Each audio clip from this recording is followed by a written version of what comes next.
আজকে আমি রান্না বানাবো সিঙ্গাড়া।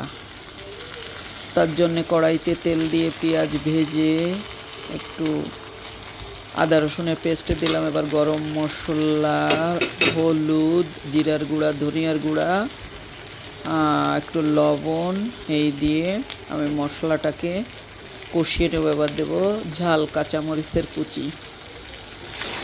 এগুলো দিয়ে আমি মশলাটাকে ভালো করে একটু পানি দিয়ে দিলাম। পানিটা টেনে গেলে এর মধ্যে আমি দিলাম মটরশুঁটি, বাদাম আর গাজর কুচি। এটা ভালো করে নেড়ে চেড়ে পানি শুকায় ফেলতে হবে। এবার দেবো আমি আলুর আধা সিদ্ধ করে রাখিছিলাম আমি, সেই আলুটাকে দিয়ে দিলাম। এবার আলুটাকে ভালো করে কষিয়ে একটু পানি দিতে হবে। পানি দিয়ে এটাকে ভালো করে মশলাটা আলুর ভিতরে যাতে ঢুকে যায়, এই জন্য একটু রান্না করতে হবে কিছু সময়। এবার আমি একটু ভাজা ধনিয়া গুঁড়া দিলাম আর একটু চিলি ফ্লেক্স দিলাম দেখার জন্যে, সুন্দরের জন্যে একটু চিলি ফ্লেক্স দিয়ে দিলাম। এটাকে আমি একটু ভেঙে ভেঙে দেবো আলুগুলা দিয়ে। এই ভালো করে পানি টানায় নিতে হবে, তেল উপরে ওঠা পর্যন্ত এটাকে রান্না করতে হবে। আমার রান্না হয়ে গেছে, আমার পুরটা, সিঙ্গাড়ার পুরটা রেডি হয়ে গেছে। এবার আমি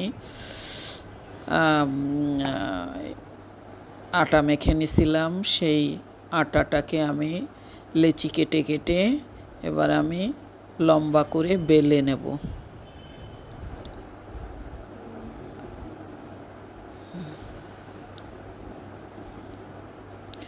লম্বা করে বেলে নিয়ে এবার মাঝখান থেকে কেটে নেব।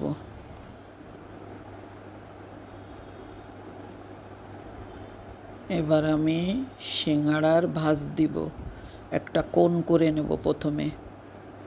কোণ করে নিয়ে একটু পানি দিয়ে মাথাটাকে ভিজিয়ে ওই পাটটাকে উঠাই দিতে হবে। এবার এই কোণের মতন করে এবার ভিতরে আমি পুরটাকে ভরে দিব।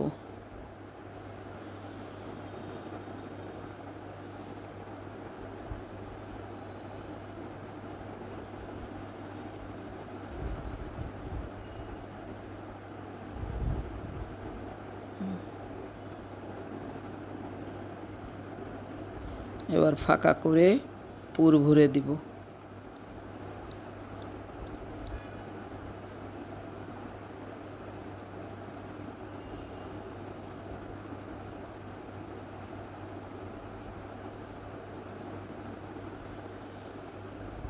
এবার মাথাটাকে মুড়িয়ে নিতে হবে। আমি কিন্তু স্কিপ করিনি, পুরাটাই দেখাই দিচ্ছি।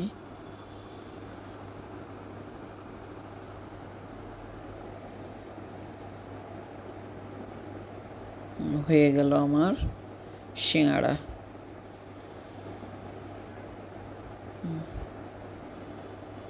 আমি আর একটা রেডি করে দেখাচ্ছি। ওটাও আমি একই রকমের করে বানিয়ে নেব।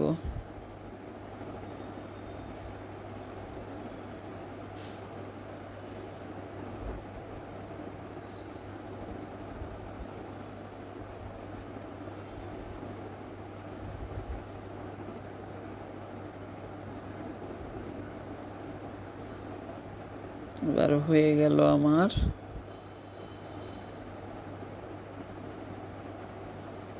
সিঙ্গাড়া।